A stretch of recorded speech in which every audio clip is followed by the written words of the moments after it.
Thank you all very, very much for coming. I can't believe it. What a wonderful turnout. That's the beauty of only doing things one night. Right? Oh, we gotta go. It's only one night.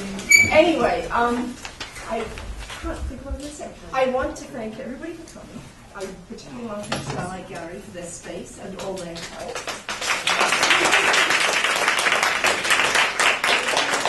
If you've never been to Starlight Gallery and the studio and art gallery before, let me just tell you it is a gallery for adults with disabilities, and they are taught by, in the community, bona fide artists who teach them to do different things. And it's also a studio, as you see, because there's some art up here by an artist or a couple of artists who are in the community. So it does a twofold process, and it's really terrific. And so I could not have done any of this without this amazing crew and cast and all their help. And again, Starlight. And I met Vera in Sweden 3 years ago at the International Women's Playwright Conference. And I went there because Kathleen was being honored. Kathleen Betsko-Yale is a friend of mine. She also is the one who started the International Women's Playwright, which now goes all over the world every 3 years. She started it here in Buffalo. And you can actually go on her website, you can actually read more about her here, and then hopefully there's an article coming out in the spring which will talk about her also. So here I was sitting at this conference. I went with her for one night. I'm sitting there, lots of stuff going on, all these amazing women. And right next to me is a woman called Vera. I had never met her before. And she starts telling this story about being a refugee and coming out of Bulgaria. And she says, I can't do it, I can't finish it, I just can't finish it. And she starts crying. And I said, oh, Vera, you have got to write this. So you know how these things are. You exchange emails at these conferences and saying, well, you don't think anything more about it. 2 years later, I hear from her, she says, I wrote it. So I was like, oh my God, who is this? So anyway, so I wrote it, and so she sent it to me, and then we were thinking of getting her here. It didn't work out. She has just gone back from New York City. As of today or yesterday, she landed back in Sweden. She had another play being read at the Swedish Institute in New York City. So anyway, so I said, well, would you mind if I just go ahead and do it anyway? And she said, no, not at all. So I've always wanted to direct. I never want to do it again. And this is so out of my system. But I would not have done it without everybody here. I have some very experienced people, some generous people. They give me their time and so on. So anyway, enjoy the play.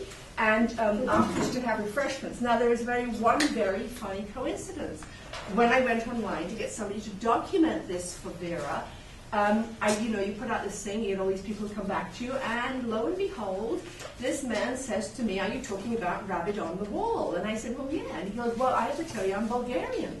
And I said, oh, my God, well, then we have to have you. So not only that, he goes online and researches Vera, and he says, and guess what? I'm from the same town.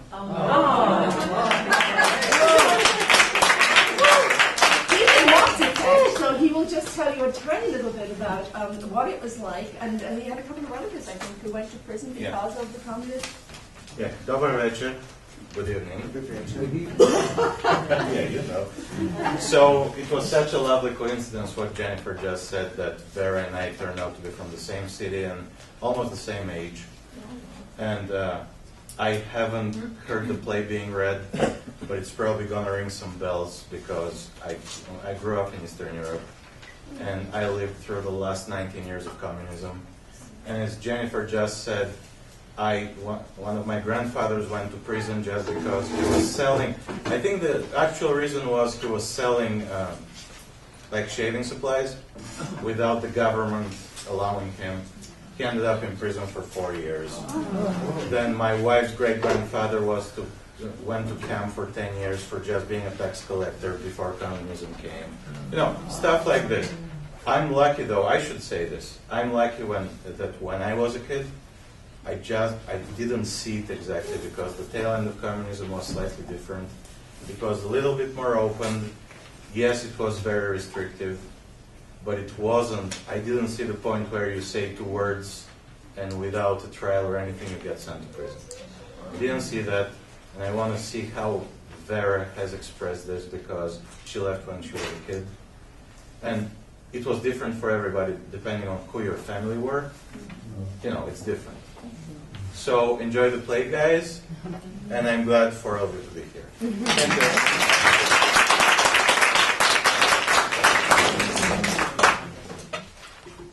The place is Stockholm, Sweden. The time is the present. We're in an outdoor playground. The sounds of children playing, laughter and shouting. We hear occasional sirens and passing cars. I can't believe they dare climbing up that jungle gym. What if they fall and hurt themselves badly? Oh, you again? I'm here with my children. You're on your phone. I'm watching them from a distance. We can talk while you watch. I want to live my life in peace.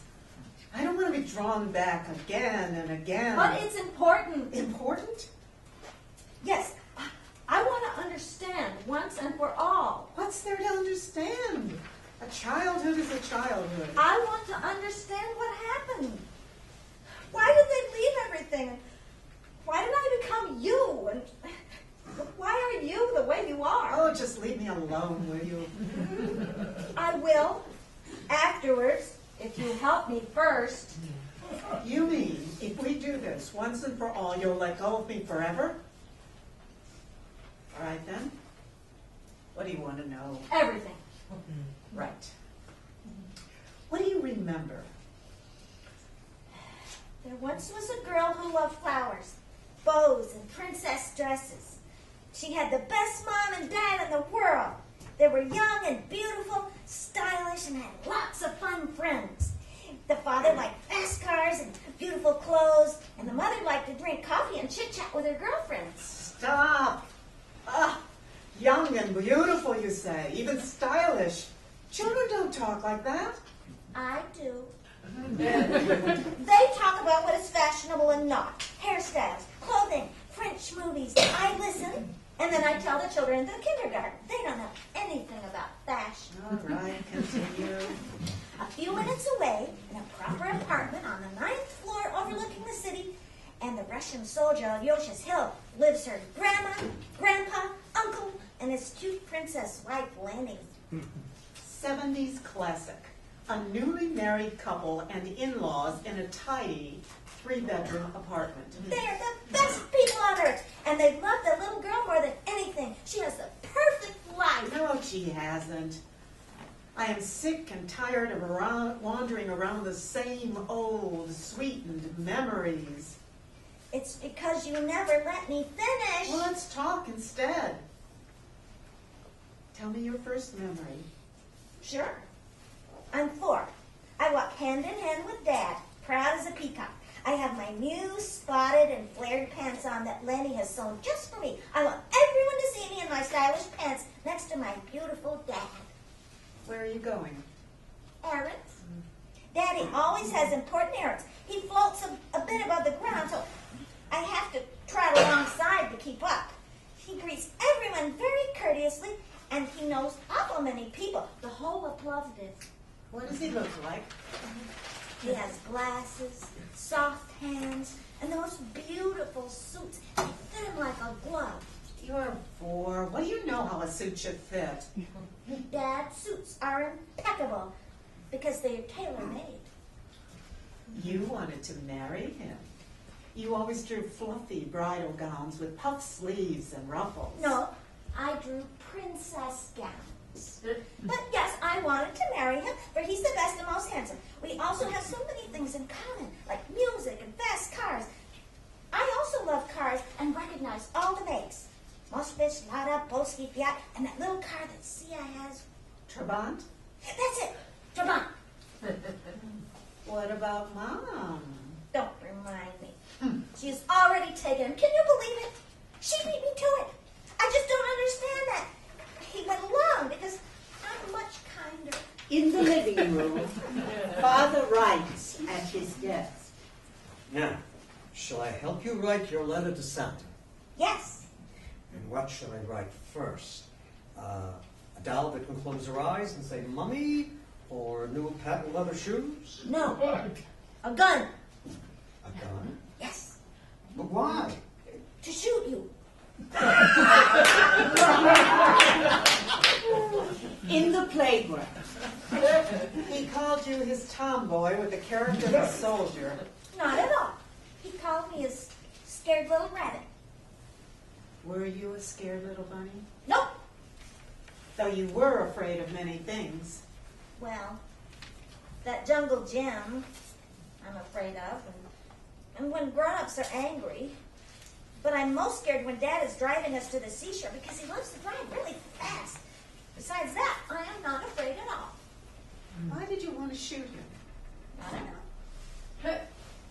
I will never forget the orange. I don't know how Mom came across it, but there it was, the first and only orange you had ever seen. You peeled the magic golden fruit eagerly and filled your mouth with it. Ah, the sweetness overwhelmed you, and you had juice all over your face when he came into the kitchen, saw you, and just gave you one of his glances.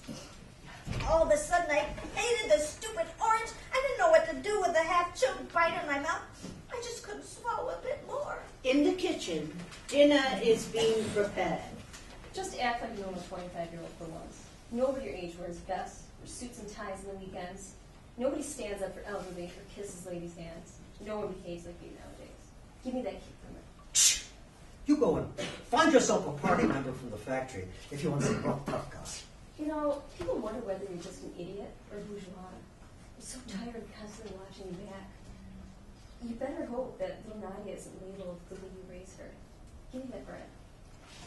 At the playground. I am so lucky. No one has a mom who sells genuine French perfumes and a dad who has an important job at the only advertising agency in the whole of Bulgaria. Actually, he wanted to be a lawyer like his father. Was he bad in school? No, on the contrary, top student. But his school uniform was tailor-made, and he listened to the Beatles and the Rolling Stones, so he was put in a special class for elements dangerous to society. He was not allowed to study law or medicine, just Bulgarian philology. Doesn't matter. He's got very useful contacts through his job now. Why useful?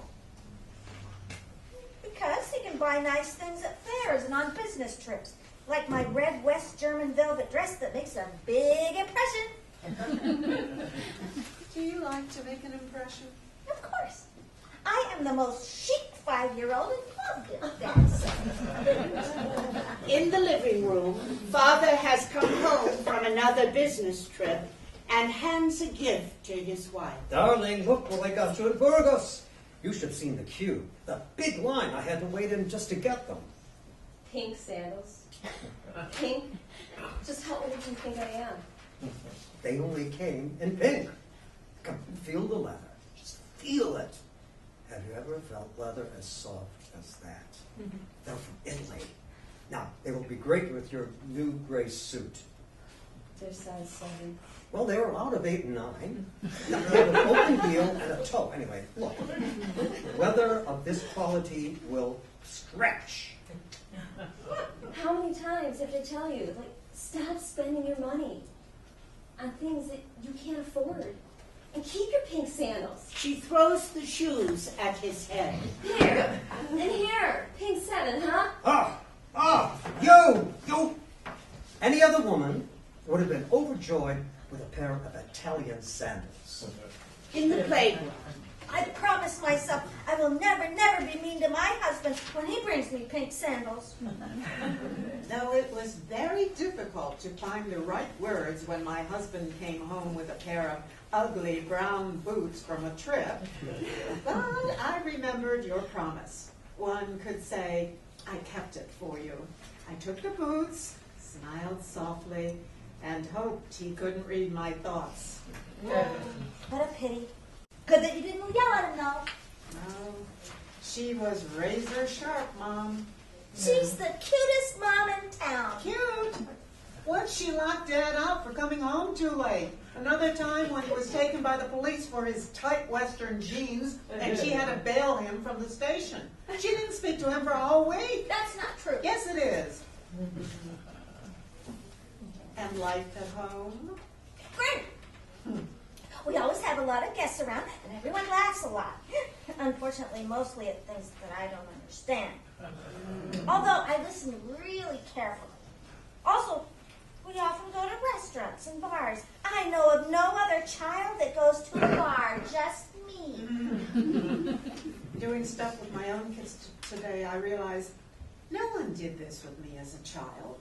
Playing with a doll, swimming, biking, drawing, doing puzzle. Nothing of the sort. I don't care for that anyway.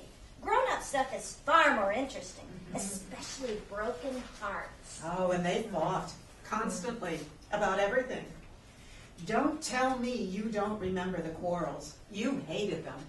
In a restaurant, just after the lunch rush, Nadja sits on Grandpa's lap. Grandpa?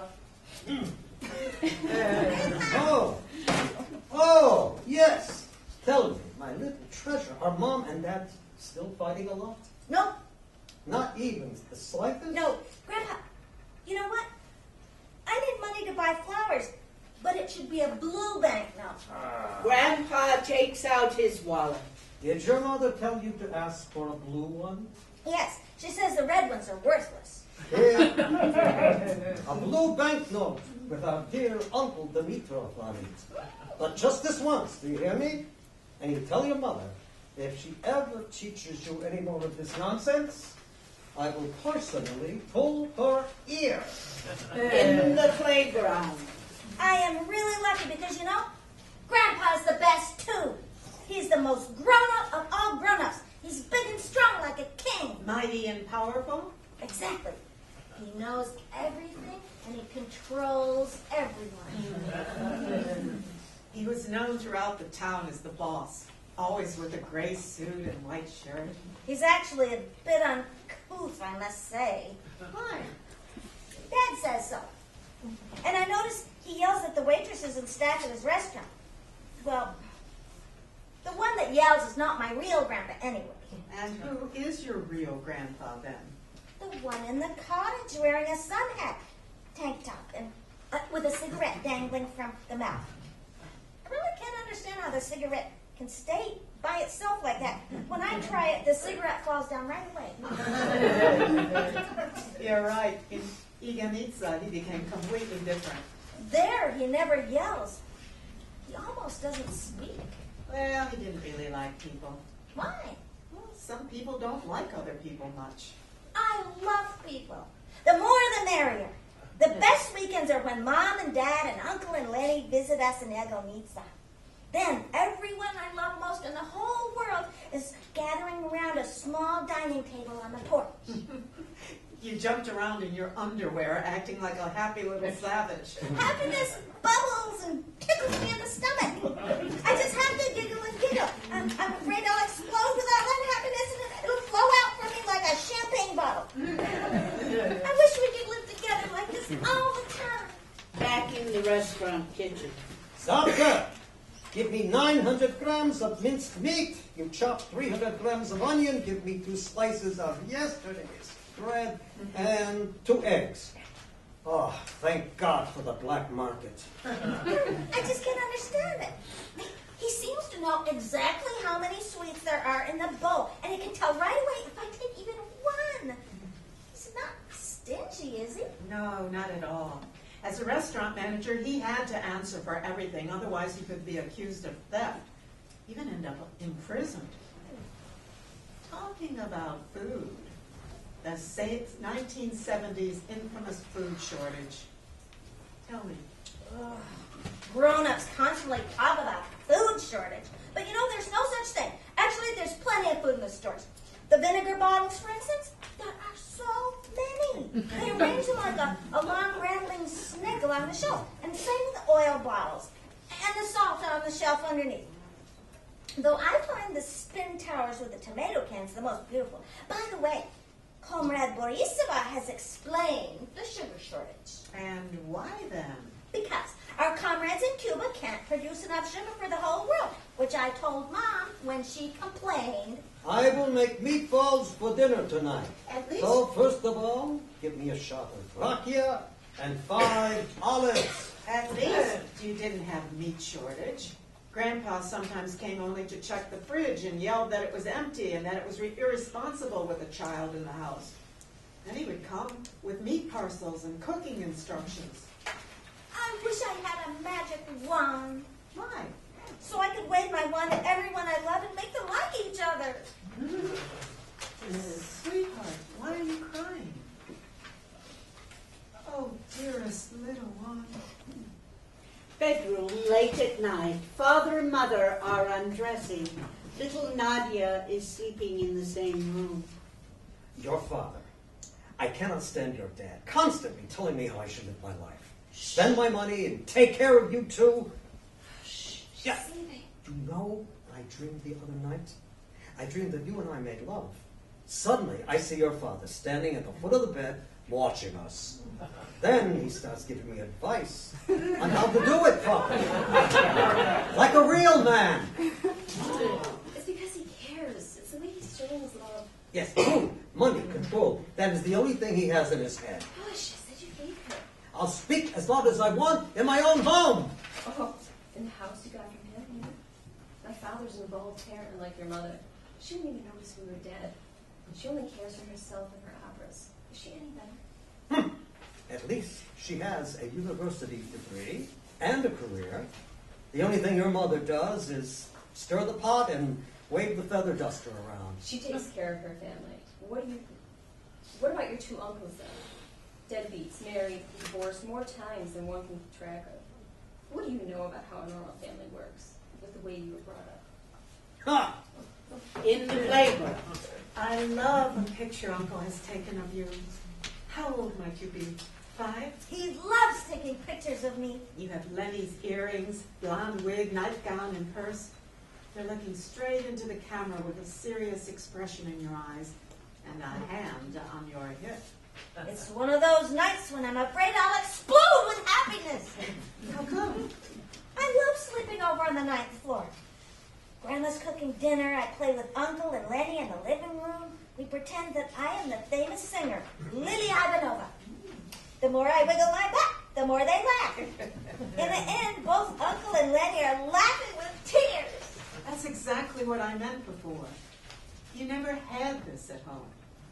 Perhaps we have a hilarious time because Uncle is more of a best friend to me. He, too, didn't become what he wanted. Photographer? Is that even a proper profession? Listen to me, son. You can take as many pictures as you wish in your spare time. But you need a real profession to make a living. Yes? Don't look at me like that. As refrigerator repairman, you will have a future secure and need never go hungry. Do you know how much meat I had to slip into my repairman's pockets? Ha! Just so that he will service my restaurant before the others. Believe me, one day you will have a family to feed. You will thank me. Am I glad I was born a girl? For the nice dresses and the hairdos? Mostly because I don't have to be a soldier in case of war. In a kindergarten classroom, children sing communist songs. Children, the USA is out to destroy us and everything we've built. Be guard against the dangers that lurk outside our country at all times. War was yet another thing you were afraid of, you little hare. I'm most afraid for the U.S. I know how it looks. It has a shaggy beast. It's a shaggy beast with sharp claws and drooling teeth that can bite through us Bulgarians in a flash of a moment. Just like the wolf and the rabbit in a sad song. Always be prepared to fight for your mother country. Under no circumstances should one disappoint her. I really don't want to disappoint Bulgaria. And perhaps I am a coward, but I really don't dare to fight at the front. Surely it was Dad and not you that would be a soldier in case of war. You know nothing. He can't be a soldier because he has glasses, silly. And Grandpa can't be a soldier either because he's too old and fat. Daddy says so. And, Uncle? How aware were you of communism as a child? When Grandpa is very angry at someone, he says, "Damn communist." Mom and Dad, too. I don't know what it means because they can't explain. This is Bulgaria in the mid-70s. The Cold War is at its coldest. You live in the middle of it. What's communism for you? Parades and demonstrations. I love it. Instead of being at kindergarten, I go on the protest train with Mom and Dad. I pick up red carnations that people have dropped on the street, and at the end of the day, I have a whole bouquet for free. We hear the hubbub of street sounds from an open window. We're at home in the kitchen. Honey, I want new white bows. Yours are white, aren't they? I want bigger and well starched. Yours are big enough. Hush, let me read. Dad, Hmm? can you please get me new bows? What happened to yours? Nothing. Well, why do you want new bows then? I want big Soviet ones. Sweetheart, you don't need it. And please don't sing propaganda songs. Go out and play. In the playground. Little Miss Perfect in kindergarten has got the most beautiful bows I've ever seen. She looks like Mickey Mouse, only uglier. 2 enormous bows and her stupid little head in the middle. She made an even bigger impression than you in your red velvet dress. Her stupid father brought her the bows and a soap for Comrade Borisova from a business trip to Moscow. Oh dear. All those soaps and napkins brought from abroad, and the obligatory chocolate bar for the children. Borisova giggles and blushes when she receives the soap, holds it tenderly, and smells with eyes closed like she's never seen a soap before. Honey, that was a Soviet soap, all the way from Magic Moscow. Imagine that. Even when Dad writes the big signs for the kindergarten celebrations with his most beautiful handwriting, he still only gets Borisova's most morose face. I really don't know what to say. The Nikolovas are a very special family. Very. First of all, the girl calls her father by his name, Julian. She says, For a long time, we thought Julian was the mother's lover. oh, yes. Yes. Secondly, the mother and father look like they just stepped out of an X-rated teen movie. The mother and her miniskirts, the father in ever new cars. Each month, a new car. Where does he get them from? I may ask. Everyone knows how many years one has to wait in a queue for a new car. And that's not the worst part. The girl tells political jokes. Can you imagine that? Yes, she tells them, and she tells them openly, and then expects me to laugh at them. Just imagine if someone heard her. Do you think that I'd ask her to tell political jokes, that I want to hear them? I'll admit, I often wonder how to act in terms of his family. What should I do? Keep my eyes closed? Or should we Report them? report them? So unfair. It's always the perfect Missy that gets to recite long Soviet poems at the kindergarten performances. She looks so inflated, shouting out the lines. I'm afraid she'll explode like a balloon. You could have killed to be in her shoes. The kindergarten classroom. Children, when singing important songs, you shall sing from the bottom of your heart. Stand up straight, feet together, arms by your side, eyes fixed in a remote distance. Chest out. Sing with pride and empathy. Each word with syllable must be heard loud and clear. La da da da da dee, da da da. This, children, is how we perform our finest songs and poems about our beloved mother country and our mighty big brother Soviet. Now let's try together. Only once did I get to be alone on stage with my very own poem. You don't mean Mother's Day, do you? Oh, sweetie, it was a disaster. I know my poem by heart. It was 3 lines. Besides, Mom was out of town with her girlfriends, and Dad had to step in for her. The only dad in an ocean of moms celebrating Mother's Day. You were so ashamed. Don't you remember? Not at all. I'll I'll show Comrade Borisova that I am as good at the parsing, reading, reciting, so I will get to recite heroic poems in the future. Oh, it was a nightmare. Your heart jumped, your voice cracked. I read with empathy and from the bottom of my heart, just like Borisova told You us. stumbled over the words. You wanted nothing more than to finish your poem and go back in line again. It's the most beautiful evening of my life. The air is electrifying. I have goose pimples all over. As a grand finale, we run to our moms in the audience and give them a little violet bouquet with the words, Dearest Mom, I love you so. Only you read to your father. I told him the violets were not for him, of course. I can only imagine the glances he got from the others. I can't figure out Dad.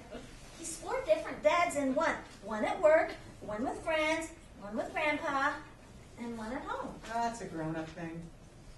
Is it also a grown-up thing to talk about certain things with some people but not with others? And to listen to Radio Free Europe with their ear in the radio at lowest volume and behind locked doors? It was dangerous if wrong things reached wrong ears. And you, little princess, leaked like a sieve. Dangerous? It could have consequences. Police interrogations, exclusion from the party, labeling the family, all sorts of difficulties in everyday life. People were scared. Well, eventually, I realized it's best not to share everything with Mom and Dad because certain topics seem to upset them. Instead, I make an invisible capsule deep inside me where I put all my secret dreams. Like what? Like Soviet songs, partisan stories, heroic poems, summer camps, and of course, the finest of all, the blood-red pioneer scarf. Bravo! Comrade Borisova's endeavors had obtained results. You were a brainwashed little citizen, an eager little communist. I'm not saying it was your fault. 1977 is an important year. In January, you turn 7. In July, you become a big sister. In September, a schoolgirl. How was it? What? Becoming a big sister. Not quite as I had imagined. She's tiny and can't play. Oh, she was a baby. And school? Not as I had imagined either. Huh, you hated school. The children made fun of me and the things Grandma Kati sent me from Sweden. I want a big square satchel and dangling clover earrings like everyone else. Daddy says Bulgarian satchels are too heavy, and Mom says that dangling clovers are too common. All your Western things are suddenly all wrong. Do you know the worst part? I had it all wrong about the pioneer scarf. They will only give you a baby blue chapter scarf in the first grade. Oh, it's so childish, I refuse to wear it in public. You never got your red pioneer scarf. There were no pioneer camps or school trips to partisan villages. None of your dreams came true. Now, would you like to give Mom a little surprise? Of course. Draw her a painting on the wall. On the wall? Yes, right here on the wall. You can draw whatever you want. On a paper on the wall? No, right on the wall. What if Mommy gets mad when she gets home from Sweden? She won't. I promise that. Hooray! Dad's still the best! And I know exactly what to draw. Rossi, the girl next door with a pioneer scarf she never takes off, has taught me how to draw happy rabbits. One straight and one hanging ear, hind feet outwards, large front teeth, elongated eyes with curved eyelashes, and tiny front paws on the stomach. Now that I've learned the tricks, they turn perfect each time. And you draw them all the time. Those happy bunnies. I draw a bunny bigger than me. It's so big, I have to stand on a chair to paint the head and the smiling sun above. Daddy is right. Mom won't be mad at such a cute bunny. Ooh, I can't wait to see her surprised face as she returns home. And Uncle's too. I must ask him to take a picture of it so I can show it to everyone I know. You never got to show anyone the bunny, and you never got to see their surprised faces. Your mother never even knew there was a rabbit on her living room wall. Nadia, want to hear a secret? Yes. Meet an important secret that only you will know. All right. We're going on an adventure. What kind of adventure? You will visit Mommy and Granny. But they're in Sweden. Exactly. So we'll go there and surprise them. You, me, and little Sophia. Now, doesn't that sound like a great surprise and a real adventure? Huh? Now, I will need help to read the map. You see, one cannot both drive and read the map at the same time. So, would you like to sit in the front seat and help me with that, now that you can read? All right. Splendid! Then you will be my co-driver. It is a very, very important job, you know? All real racing drivers have a co-driver to read their map. Out on the street, we hear the car drive away. Blackout. A drum roll begins slowly at first, then faster until the beat is ear-splitting. Then lights up on the playground. And here, an ordinary Wednesday in June 1978, Dad put the stroller insert with baby Sophia in the back seat, let you take the front seat with the big Europe road map in your lap, and got behind the steering wheel. You left everything forever. No, we're just going to surprise Mom and Grandma. Then we'll have some vacation, and then we'll come back home. You escaped. Dad had packed and planned in detail for days. Did you really not notice anything? I noticed he finally grasped that I'm big and can handle important tasks. It was about time. Dad had packed food for 3 days, water jugs, cloth diapers for Sophia, and some extra clothes. In a pack of cigarettes, he had hidden a coiled 50-franc note in excess of the permitted $30, a lifeline just in case. Why did we get permission to travel abroad if it was so impossible for everybody else? Because Grandmother Kati married a Swede and lived in Sweden. She had sent you a personal invitation. This was the only way to get a foreign visa. That the four of us were allowed out at the same time was a mere blunder. Blunder? They never let entire families leave the country at the same time. At least half of the family had to stay home for safety reasons. But because Mom and Dad were born in different cities, they got their exit permits from different police districts that had no track of each other. It was only a few days as their exit permits happened to be valid simultaneously. Mere luck. Inside the car, Father is behind the steering wheel. Nadia reads the road map. I forgot to say goodbye. I beg your pardon? I forgot to say goodbye to Grandma and Grandpa and Uncle too. No. You can call them when we arrive. It's not the same. What if they get sad that I forgot them? They won't. I promise. Dad lied. First of all, one must not lie.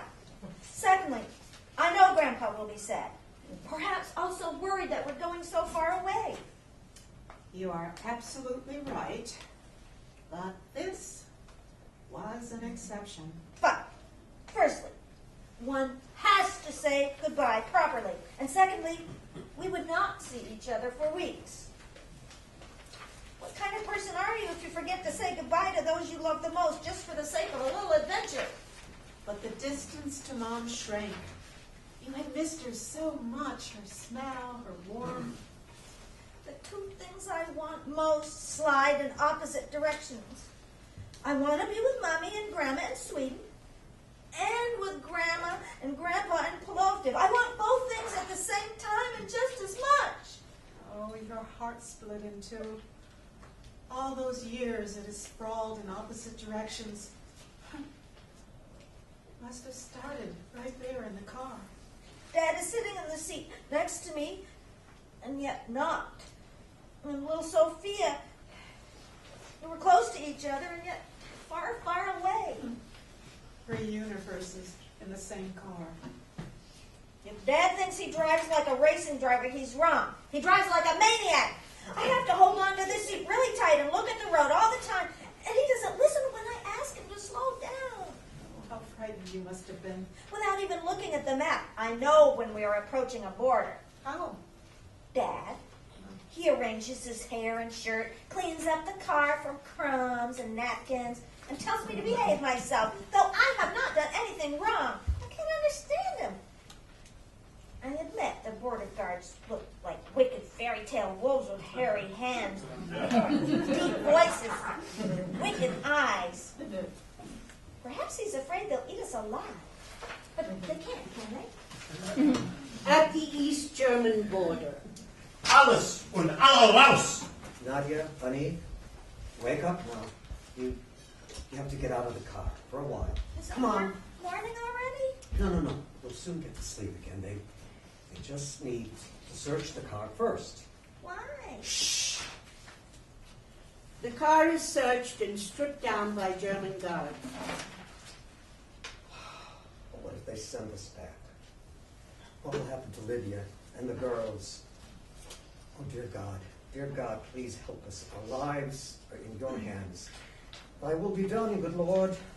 Take us to Sweden, if not for my sake, then for the children. Oh, dear God, help us. Amen. What was I thinking? How could I believe they wouldn't notice that we're attempting to escape? You know, they see everything, they know everything, they hear everything. How would I be able to fool them? Oh, yes, they let me get away for a while. Yes, border after border, they let me run like a rabbit in a chase, but I think they see right through me. Yes, they let me run away just to catch me in the act. So, all right, arrest me then. Stop with your charades. Here I am, here are my children. You take us and you stop this torture. And why are you pretending to search for something? What are you looking for? People? Bibles? What? All right, I still have time to give up. I could always say, sorry, it wasn't really my intention to defect. No. Yeah, perhaps this is what they're waiting for, that I give myself up voluntarily. So when are they going to arrest me? Oh, Jesus, Nadia. What a mess I got us into. The guards give a signal to Father to put the bags back into the trunk. Alles klar, Sie können fahren. Excuse me? Fahren! Was ist denn los mit dir? The children are in the car. The car doors slam. Hallo, die Pässe nicht vergessen. Oh, passport. Yeah, yes. Oh, danke schön. Danke. Jetzt fahr doch mal. Schneller! The car engine starts. Oh, Jesus, are they really letting me go? The car drives off slowly at first. Careful with the gas now. Not too quickly. Don't get too eager. Behave normal, completely normal. There's no sirens behind me. No police cars, no flashlights. We are leaving East Germany. We are almost on the ferry to Sweden. Oh, Jesus, we made it. Oh, thank you, God. Thank you. This is not a good adventure. After 3 days, the nightmare comes to an end. Friday, 24th of June, 1978, on Midsummer's Eve, the most magical night of them all, you arrive in Sweden. Dad finally drives slowly again. I no longer have to watch the road, so I must have fallen asleep. I remember. You were woken by the silence of the engine. Dad was not next to you. It was 3 in the morning, and the sun was already on its way up. Oh, the sky was pink and orange. Then I see them.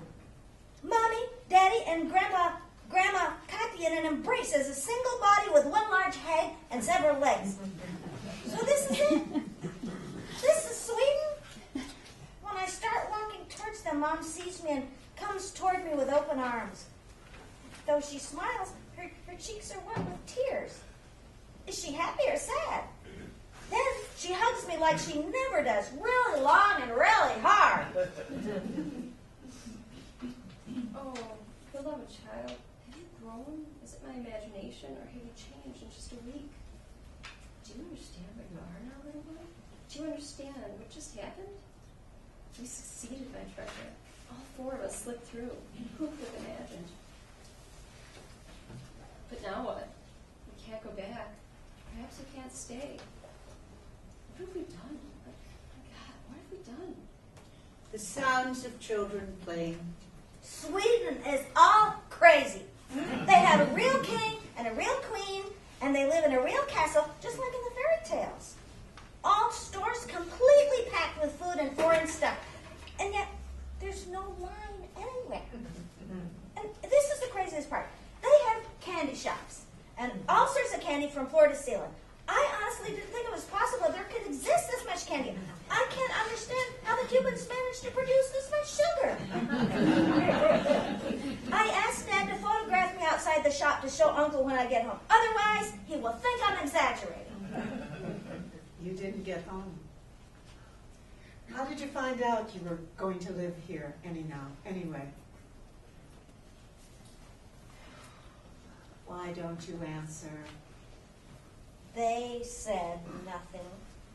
I only understood it after a while by myself. When? When we moved from Grandma's living room into our own apartment and I started Swedish school, then I understood. A proper 5-room apartment with a room of your own. You have dreamed about this forever. I don't want it anymore. The neighbors close their doors as soon as they hear us on the stairs. I feel stupid for not understanding what people are saying. The streets are empty. There's no sounds or smells from the neighbors cooking. Mom and Dad are no longer laughing. They're not even smiling. Mom just cries. Dad's always gone, and when he comes home, he turns on every lamp in the house and yells at Mom for sitting and crying in the darkness. We hear voices on a bad phone line. Hi, Grandpa. Oh, my little treasure, my dove, where are you? We'll take care of you now that you are so far away from your grandfather. Listen, you have enough food? Yes. Do you have money? Well, do your mom and dad still fight? No, Mom wants to talk to you now. Bye. One day when we walked past a hot dog stand in the playground, Mom asks me if I want a hot dog. I don't understand. How could she know this is exactly what I want most of all? Because I've not even asked her, because I know we don't have the money anyway. The bread is unbelievably soft like a cloud, and Mom is still the best! Oh, I remember it now. It's a shame Grandpa can't see Mommy now. She's cooking all the time and never goes out with girlfriends just like he wanted her to. The only thing she does is write long letters to Uncle, Grandma, and Sia. And when she writes, she sniffles like a baby. Strange. You have not yet mentioned Grandma Kati. I don't know her so well. Well, you liked it when she was babysitting you. You danced ballet in her living room. She was audience and orchestra in one. Wrong. I am an ice princess and she the judge. By the way, I don't like it when she babysits me because she always has a lot of books to read and letters to write. Tell me more about Sweden. What can I tell about life in a fridge? It's lonely, dark, and cold. I die. Wait a minute. Here, Dad finally got some air, as if someone freed his wings from iron chains. He felt empowered by the fact that he could, by his own merits, make a good living for his family. In Bulgaria, it was a lifetime achievement just to get an apartment like the one you got while waiting for asylum. He was overwhelmed by the hospitality he felt in this new country. One day, I find Dad on his knees with his hands clasped in front of his chest. What? He says he thanks God. I think he's giving thanks for the limo that drives me to school every day. Why the limo? Wasn't it the school bus? Dad says limo. He says it stretches his wildest imagination that Western children are driven to school in black shiny limos like the party dignitaries in Sofia. He snaps my picture in front of the black limo and sends the picture to his uncles in Plovdiv. Oh, God. All of those pictures. Preferably with arrows and explanatory text on the back. Grandma Savka's photo album was full of them. The kitchen, the bathroom. Nani, stand in front of the car! Why does he photograph everything? Is he boasting? No, one did so. If they didn't send pictures, nobody in Bulgaria would know how it was in the West, would they? It was a kind of sharing. One day, he embarrassed me in front of my whole class. Well, what did he photograph then? Nothing. Huh? He comes into my classroom, disheveled and in pajamas under his coat. He pulls the door open and rushes in like an angry orangutan without even saying hello to Miss or asking permission to disturb the lesson. He's really serious. He holds my upper arms really hard and says, "We'll talk more tonight." Hey, okay, I took the wrong car this morning, but I still got to school on time, so why all this fuss? He thought you were kidnapped. Me? Kidnapped? Some weeks before the Bulgarian BBC correspondent Georgi Markov had been assassinated on the streets of London. The infamous umbrella murder shook all exiled Bulgarians. The conclusion was the KGB was able to get you anywhere, anytime. But I was When just... your regular driver knocked on the front door and it turned out you were neither at home or on the street, his world ruptured. He believed the Bulgarian secret police had kidnapped you as revenge, or that they would use you as blackmail to force them back.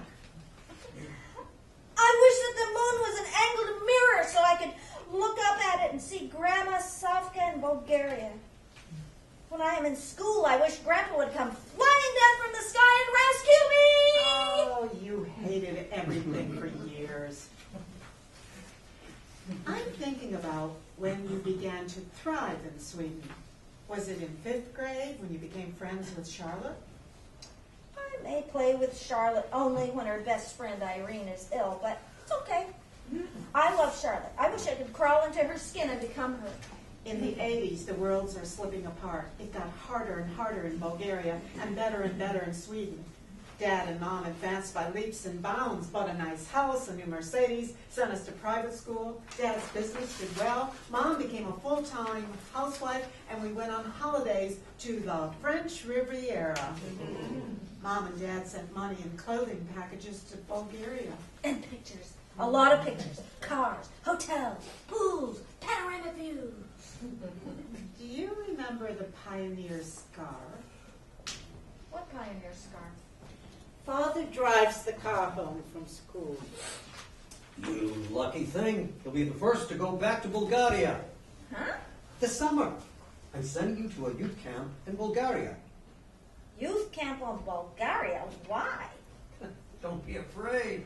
It's a Swedish camp with a Swedish teacher and leaders and lots of Swedish children. Only they go to Bulgaria instead of the Swedish archipelago. Great, huh? I don't want to go.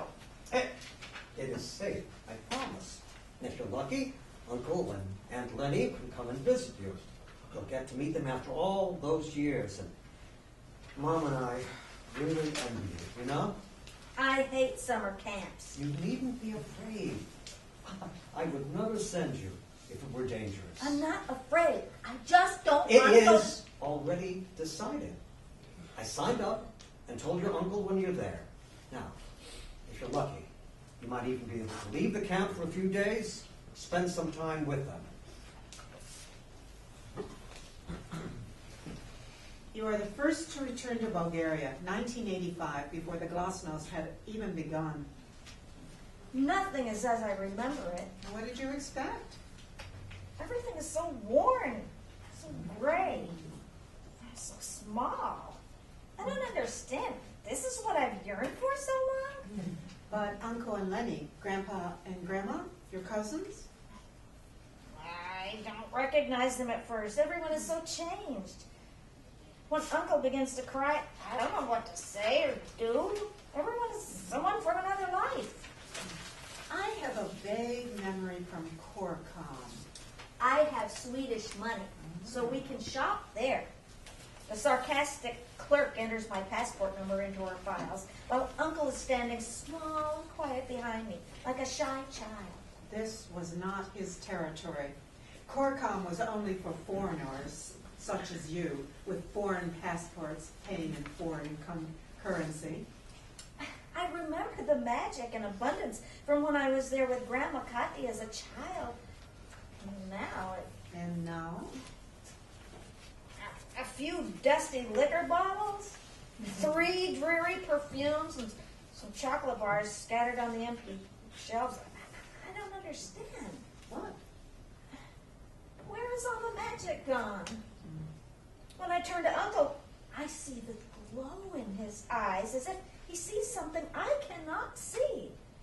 Suddenly, I see Borisova with her Soviet soap in front of me. On our way home, he makes a big detour. He wants the whole town to see him with his brand new Corcom bag. In his happy smile, I finally recognize him, my former best friend. He died shortly after, before the real political changes. His death killed Grandpa. What did he die of? No one knows for sure.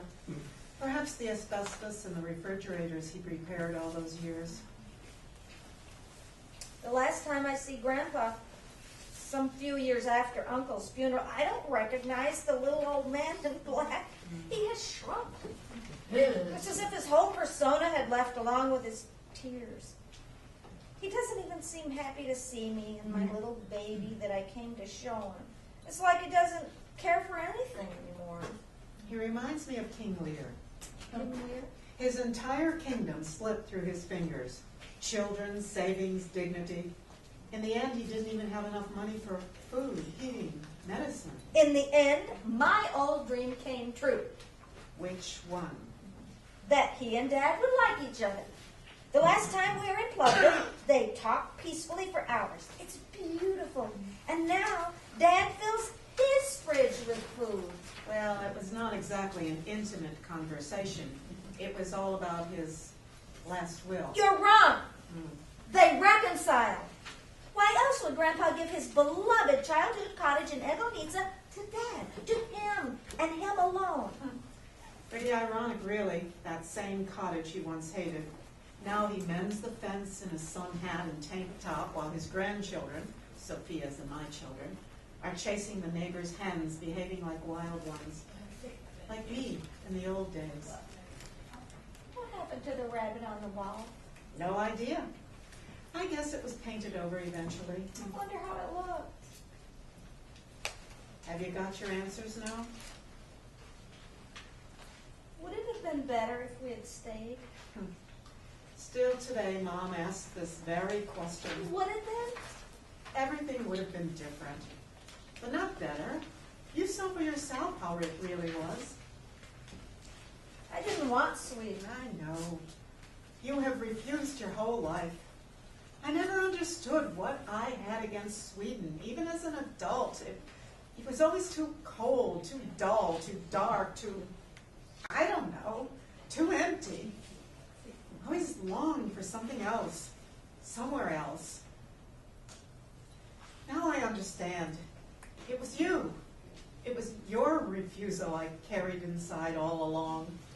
I understand the split in your heart, but you have to let it go sometime. We can't go on like this anymore. I won't be half any longer. I want to feel whole, happy. They should have explained it to me. They should have told Yes, they ought to. Oh, anyhow, it doesn't matter anymore. I don't want to let go. You just have to. I can't. I want you to drop it now. Let go now. Do you hear me? Oh, damn it. Addie, Sam, Lily, come on, we're going home. It's really late. They are not a bit like you. Oh, thank you. Thank you for insisting. I also needed to understand. I know. Sometimes I wonder in which language to keep my farewell speech at Mom's and Dad's funerals. Swedish doesn't feel natural. But if I speak Bulgarian, my own children won't understand a word. Well, I have to go now. Farewell. Farewell. Are we never to meet again? You don't want us to. You said it yourself. I changed my mind. You may come back. Actually, oh, I would love to meet you again. Really? Just don't tell old childhood stories again, will you? All right. I will turn up again someday when you least expect me. And then we'll just chat about dresses, French movies, and stuff. Goodbye for now, then. Bye-bye, sweet cherry pie. The end.